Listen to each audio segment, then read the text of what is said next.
মধ্যে 3টা লাশ পড়েছে, খুবই অপ্রত্যাশিত।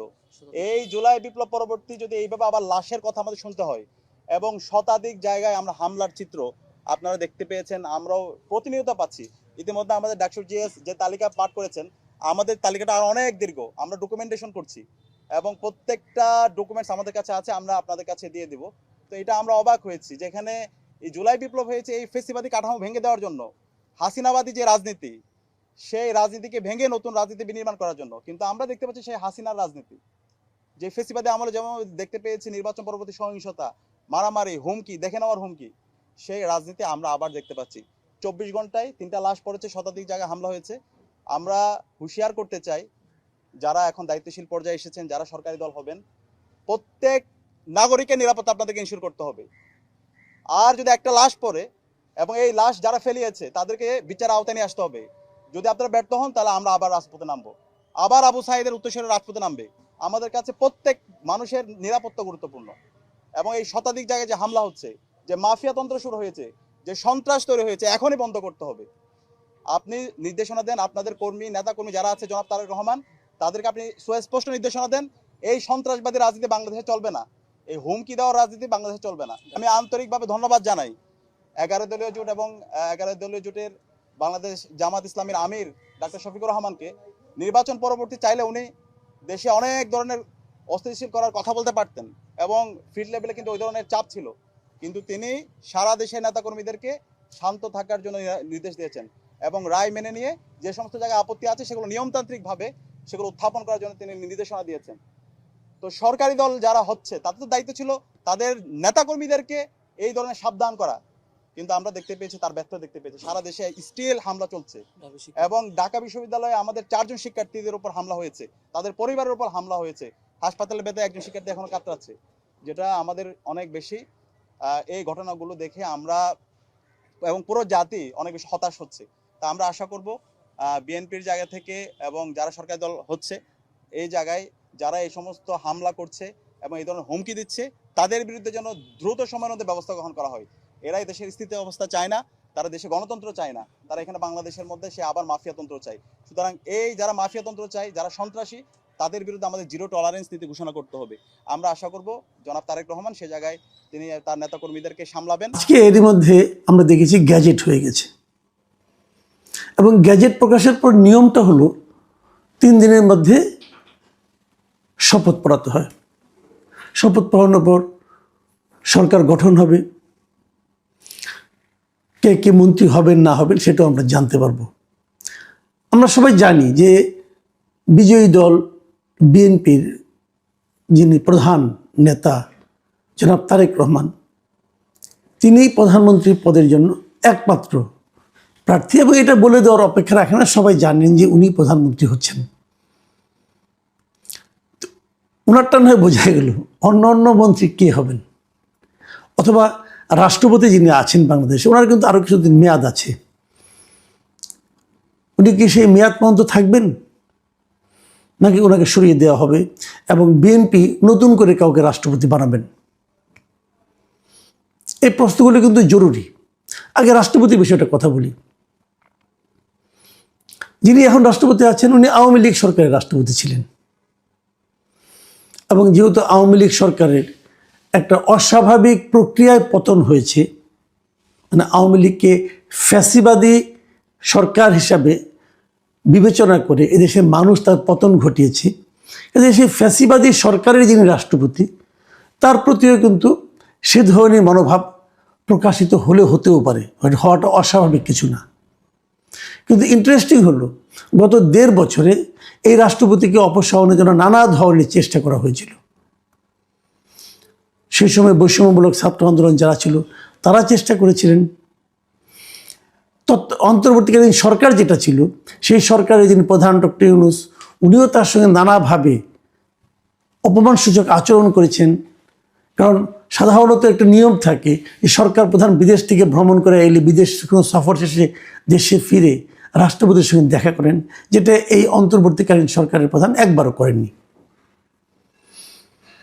বাট অন্তর্বর্তীকালীন সরকার যতগুলি সিদ্ধান্ত নিয়েছেন, সরকারি আইন করেছেন, অধ্যাদেশ করেছেন, সেগুলি কিন্তু অধ্যাদেশ আকারে রাষ্ট্রপতির কাছ থেকে এসেছে। মানে তারা রাষ্ট্রপতিকে ব্যবহার করেছেন, কিন্তু তাকে সম্মান করেননি।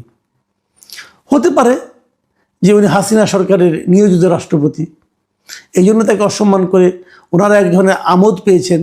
কিন্তু যখন কেউ একজন রাষ্ট্রপতি হয়ে যায়, তখন কিন্তু উনি কেবল কার মাধ্যমে কিভাবে নির্বাচিত হলেন সেটা থাকে না। তখন কিন্তু ওনাকে সম্মান করা মানে ওই চেয়ারটাকে সম্মান করা, ওই পদটাকে সম্মান করা। এই কাজটা আমি দেখেছি বিএনপির মধ্যে ছিল। বিএনপি কিন্তু কখনোই তাকে অসম্মান করে কোনো কিছু বলেনি, এবং যখন তাকে ওই পদ থেকে সরিয়ে দেওয়ার জন্য নানা উদ্যোগ নেওয়া হয়েছে, চাপ প্রয়োগ করা হয়েছে, আন্দোলনও হয়েছে, বিএনপি সেগুলোতে সায় দেয়নি। ওনাকে সরিয়ে দেওয়ার ব্যাপারে বিএনপি সায় এতদিন দেয়নি, কিন্তু যখন বিএনপি এখন নিজে সরকার করবে, তখন কি করবে? তখন কি এই রাষ্ট্রপতিকে তার মেয়াদ পর্যন্ত থাকতে দেবে,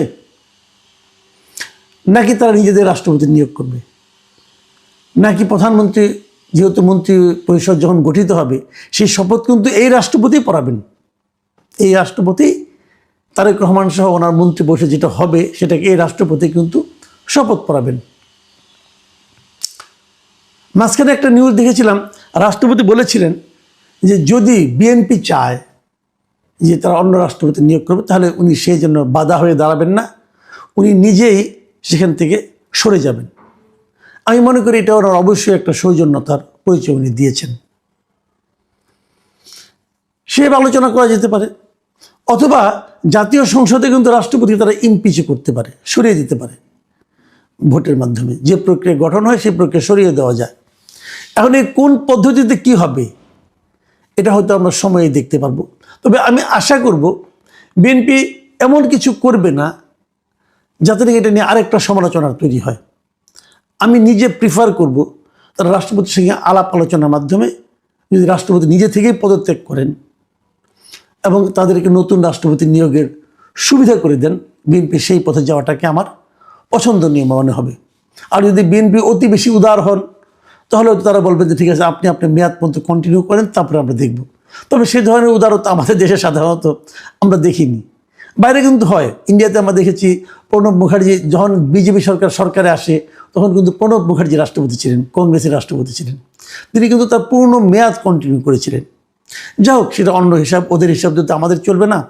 আমাদের রাজনীতিতে এ ধরনের উদারতা আমরা দেখতে পাবো, এরকম প্রত্যাশা করাটা অনেক সময় মানে স্বাভাবিক না আর কি। আসেন মন্ত্রীদের নিয়ে আলাপ করি। কারা মন্ত্রী হবেন, কারা মন্ত্রী হবেন এর কোনো ইঙ্গিত পাওয়া কিন্তু কঠিন। তবে যারা বিএনপির সঙ্গে গত 15 বছর বিএনপির দুর্দিনে বিএনপির সঙ্গে ছিলেন, নিয়মিতই ছিলেন, তাদের অনেকে হয়তো আশা করতে পারেন। আবার যারা আমাদের এখানে এরই মধ্যে কিন্তু একটা আওয়াজ চলে এসেছে, আমরা শুনতে পাচ্ছি লন্ডন পার্টি, মানে যারা নাকি লন্ডনে ছিলেন তারপরে এখন এসেছেন এবং তারা এতদিন তারেক রহমান সাহেবের আশেপাশে ছিলেন, তারা এখন অনেক পাওয়ারফুল। তাদের কথা নানাভাবে শুনি, উচ্চারিত হয়।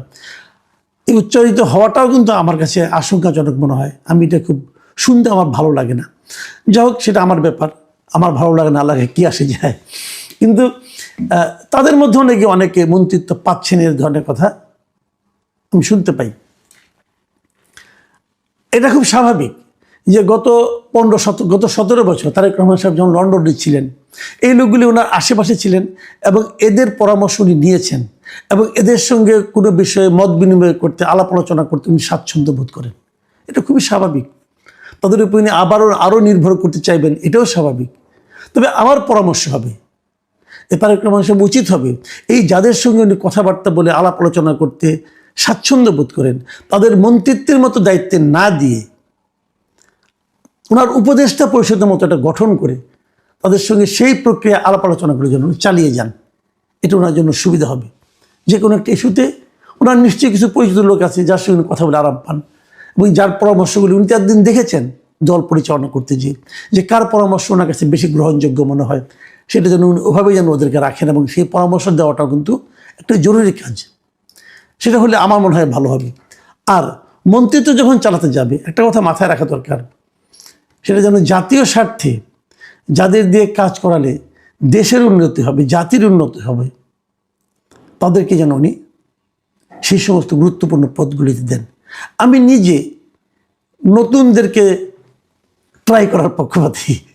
আমি মনে করি যারা ইয়াং ক্যাপাবল আছেন তাদেরকে যেন অনেকে ট্রাই বেশি করেন। এবং আমার নিজেরও ধারণা, আমরা শুনেছি যে 2001-এ যখন বিএনপি ক্ষমতায় ছিল তখন তারেক রহমান সাহেব কিন্তু ওনার কিছু বিকল্প পছন্দের লোকজন দিয়ে কিছু কাজ করাতেন।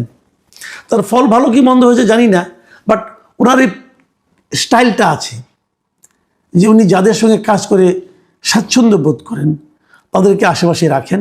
এটা আমিও মনে করি এটা প্রয়োজন। একদম আমলা দ্বারা নিয়ন্ত্রিত না হওয়াটা আমি পছন্দ করি, কারণ আমি আসলে সবচেয়ে অবিশ্বাস করি আমলা শ্রেণীকে। যারা আমলা দ্বারা যেন মন্ত্রীরা নিয়ন্ত্রিত না হন। আমলারা অবশ্যই এক্সিকিউশনে থাকবেন, কিন্তু পলিসিটা আসবে বিএনপির যারা পলিসি মেকার তাদের কাছ থেকে, বিএনপির যারা মন্ত্রী হবে তাদের কাছ থেকে। মন্ত্রীকে পলিসি মেকার হিসেবে রাখাটা সবচেয়ে ভালো। অনেকে বলেন যে মেধাবী লাগবে, যোগ্য লাগবে, বিদেশের সঙ্গে কথা বলতে হবে, কাজে ইংরেজি জানতে হবে। আমি এগুলিকে কোনো যোগ্যতাই মনে করি না। আমি ব্যক্তিগতভাবে যে যোগ্যতাটাকে সবচেয়ে বেশি গুরুত্ব দিই সেটা হলো সেই লোকটা মন্ত্রী হওয়ার জন্য সবচেয়ে বেশি যোগ্য যে নাকি প্রকৃতপক্ষে দেশপ্রেমিক, কারণ দেশকে ভালোবাসেন। এটা দেখুন, দেশপ্রেমিক সবচেয়ে বড়। দেশপ্রেমিক যদি একটু কম মেধাবী হয় তার দেশপ্রেমের দ্বারা সেই মেধার ঘাটতিকে উনি অতিক্রম করতে পারবেন। আর সেই জন্য তো মেধাবী আমলারাই আছেন, কিন্তু আমলারাই মেধাবী আমলারা যদি কোনো ভুল করেন দেশপ্রেমিক তার দেশপ্রেম দ্বারা বুঝতে পারবেন যে না, এটা আমার জন্য, আমার দেশের মানুষের জন্য ঠিক হচ্ছে না। দেশপ্রেমিকদের প্রাধান্য দিন। যারা ব্যবসায়ীদেরকে আনতে হবে। যারা ব্যবসায়ী, বড় ব্যবসায়ী, একটা জিনিস খেয়াল করুন আগে যে তারা আসলে ঋণ খেলাপি কিনা। অনেকে বলবেন আমি তো ঋণ খেলাপি, কিন্তু আমি তো রিশিডিউল করছি। এটা একটা খুবই ফাঁকিবাজি পদ্ধতি। রিশিডিউলের মাধ্যমে যারা ঋণ খেলাপি হিসেবে নিজের নাম কাটিয়েছেন আমি তাদেরকে বিশ্বস্ত মনে করি না। তারা সুযোগ পেলে দেশের 12টা বাজিয়ে দেবেন। যারা সৎ, ঋণ খেলাপি নয়, কখনো ঋণ খেলাপি ছিলেন না, এমন লোক আছে আপনার দলে, তাদের দিকে তাকান। এবং ঋণ খেলাপি যারা আছে তাদেরকে বলেন যে তোমরা এটা 7 দিনের মধ্যে ঋণ খেলাপি শেষ করে দাও, তোমার ঋণ সমস্ত শোধ করে দাও, তারপরে তুমি আসো। তুমি বড় ব্যবসায়ী হবা, আবার বড় মন্ত্রী হবা, দুটোই তুমি একসঙ্গে চালাবা, এটা ঠিক না। কারণ যখন তুমি মন্ত্রী হবা তখন তোমার ব্যবসা প্রতিষ্ঠানের সঙ্গে কিন্তু এক সময় না এক সময় সরকারের একটা মুখোমুখি অবস্থান হবে। তখন তুমি কোন পক্ষে থাকবা? এটা ঠিক না। এ ধরনের ব্যবসা প্রতিষ্ঠান তো তারেক রহমান সাহেবের নাই। তো অন্যদের যারা আছে তারা ব্যবসাটাই করুন, অসুবিধা নেই তো কোনো। মন্ত্রী হতে হবে কেন? কেন মন্ত্রী হতে হবে? এই কাজটা যদি করতে পারেন খুব ভালো হবে। শেষে একটা পরামর্শ দিই, ঠিক পরামর্শ না, আমি আমার প্রত্যাশার কথা বলি। আমি পরামর্শ দেওয়ার কি, আমি আমার প্রত্যাশার কথা বলি। তারেক রহমান সাহেবকে আমি বলবো, যাদের নিয়ে মন্ত্রিসভা গঠন করবেন তাদেরকে দিয়ে 5 বছর চালাতে হবে এমন প্রতিজ্ঞা প্লিজ করবেন না। আপনি 1 বছরের মাথায় দেখবেন, 1 বছরের মাথায় অথবা 6 মাসের মাথায় একটা টাইম ফ্রেম করে দিন, 200 দিন, 300 দিন, একটা টাইম ফ্রেম করে দিন। এই সময়ের মধ্যে যার পারফরমেন্স আপনার কাছে সবচেয়ে খারাপ মনে হবে এমন 2 থেকে 3 জনকে আপনি পরের টার্মে সরিয়ে দেবেন। পরের টার্ম মানে 5 বছর পরে না, ওই সময় সরিয়ে দেবেন। যার পারফরমেন্স তুলনামূলকভাবে খারাপ, মানে একদম খারাপ বলছি না, কিন্তু আমি এই সবার মধ্যে তুলনামূলকভাবে খারাপ, তাদেরকে সরিয়ে দিন, দিয়ে এখানে নতুনদের চান্স দিন।